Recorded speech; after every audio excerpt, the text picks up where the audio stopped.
Mainit-init na balita mga kaibigan, mayroon pong pasabog itong si Vice President Sara Duterte. Ayan, bago po sa kanyang pasabog, no?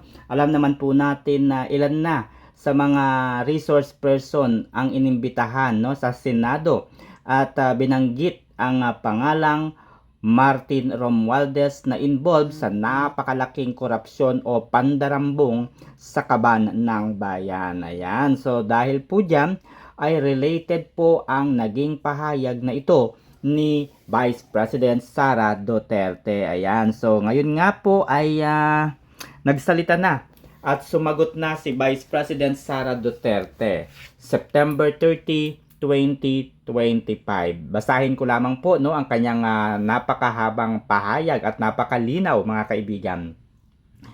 Mga kababayan, nang ako'y tanungin kaninang umaga kung naniniwala ba ako sa mga pahayag ukol sa sangkatutak ng mga maleta na perang hinahatid umano sa bahay ni Martin Romualdez, ang naging sagot ko ay oo. Oo sapagkat ito ay tugma sa mga nababalita na noong pagtanggap niya ng suhol. His name has surfaced time and again whenever questions of corruptions are raised. Even in the Delaware court proceedings involving the Okada Manila Casino, evidence was presented that he was the common friend used to intervene with references to heavy luggage brought to him as part of a dubious bargain. In fact, a reading of the Delaware court's ruling in 26 Capital Corp versus Tiger Resort Asia Limited, docketed as CA number 2023-0128-JTL, would reveal that Martin Romualdez was mentioned no less than 17 times.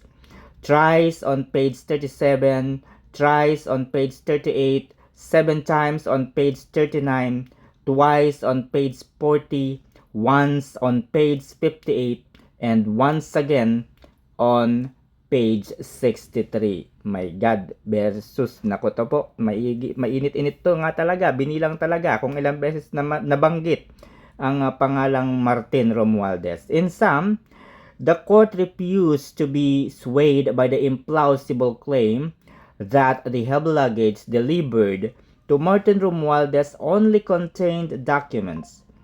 These are not mere coincidences. They form a disturbing pattern. At itong disturbing pattern na ito ang nagbibigay ng kredibilidad sa testimonya ni Sergeant Gutesa sa mga maleta ng basura na inihahatid kay Martin Romualdez linggo-linggo. I have repeatedly questioned the judgment of the President Ferdinand Marcos Jr. in choosing Martin Romualdez as the Speaker of the House of Representatives, especially after the Delaware court ruling was issued. Sadly, President Marcos continues to display his flawed judgment by merely changing the leadership in both houses of Congress while keeping strong hold on the flood control probe that through creation of what is supposed to be an independent commission on infrastructure that is clearly under his control. One day, the flood waters of truth and accountability will flow all the way to Malacanang. And on that day, the Filipino people will finally decide that we deserve better.